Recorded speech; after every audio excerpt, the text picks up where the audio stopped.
Muy buenas. Hoy vamos a meternos de lleno con una de las técnicas más importantes en audiología, el enmascaramiento. Es de verdad un procedimiento clave para estar seguros de que nuestras mediciones auditivas son correctas.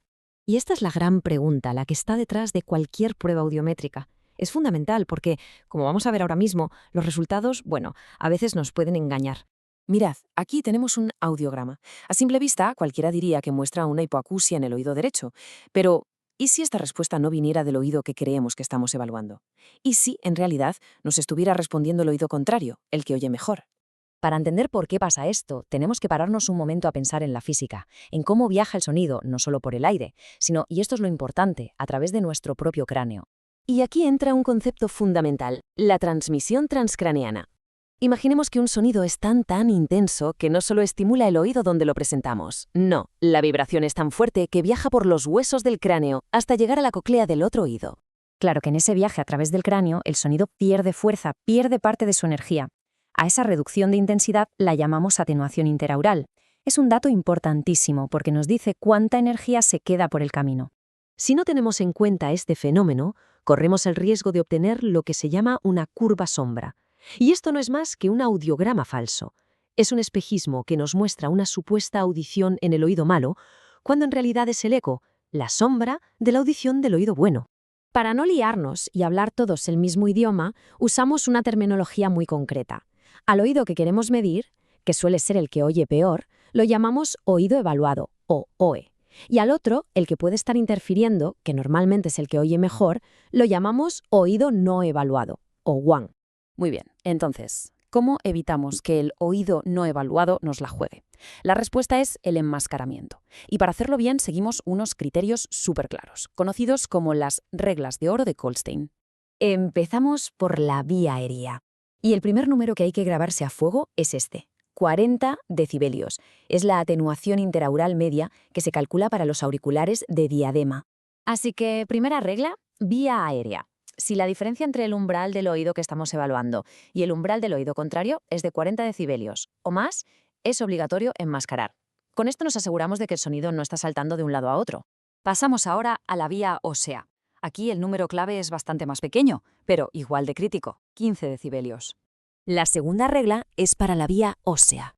Si en el mismo oído vemos una diferencia entre el umbral aéreo y el óseo de 15 decibelios o más, eso que llamamos gap aéreo-óseo, pues toca enmascarar. Es la única forma de saber si ese umbral óseo es de verdad de ese oído o si estamos escuchando la cóclea del otro. Y por último nos vamos a las pruebas de logoaudiometría, las pruebas con palabras. Aquí el número mágico cambia y es 45 decibelios. Tercera y última regla, logoaudiometría. Si el umbral para entender las palabras, el SRT, del oído evaluado es 45 decibelios peor que el del oído no evaluado, hay que enmascarar sí o sí para que el resultado sea fiable. Vale, ya tenemos las reglas en la cabeza. Ahora vamos a lo interesante, ver cómo se aplican en la clínica del día a día con un par de ejemplos que lo dejan clarísimo. Esto es un ejemplo perfecto. A la derecha, una pérdida auditiva simétrica. Los dos oídos son casi un calco. Así que no hay riesgo de que el sonido cruce. No hace falta enmascarar. Pero a la izquierda, la diferencia entre los oídos es brutal. Es un caso de libro, vamos. Es absolutamente imprescindible enmascarar para saber cuáles son los umbrales reales de ese oído.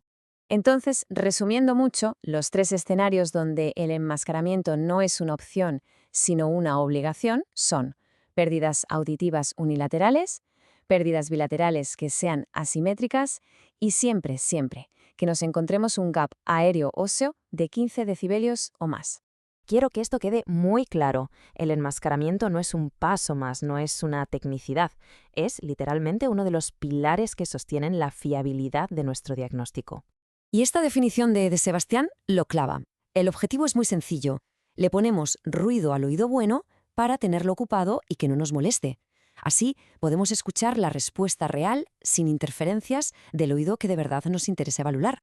Y aquí está el kit de la cuestión. Sin un enmascaramiento bien hecho, el diagnóstico puede estar completamente equivocado. Y eso puede llevar a tratamientos que no sirven para nada o a adaptar unos audífonos que no van a ayudar. Dominar esta técnica no es negociable, es una responsabilidad profesional. Aprenderse las reglas de 40, 15 y 45 decibelios es el primer paso, es la base. Pero el verdadero arte, la ciencia de la audiología, está en desarrollar el juicio clínico para saber aplicar estas reglas con precisión en cada paciente, en cada situación. Ahí es donde la teoría se convierte de verdad en una práctica clínica excelente.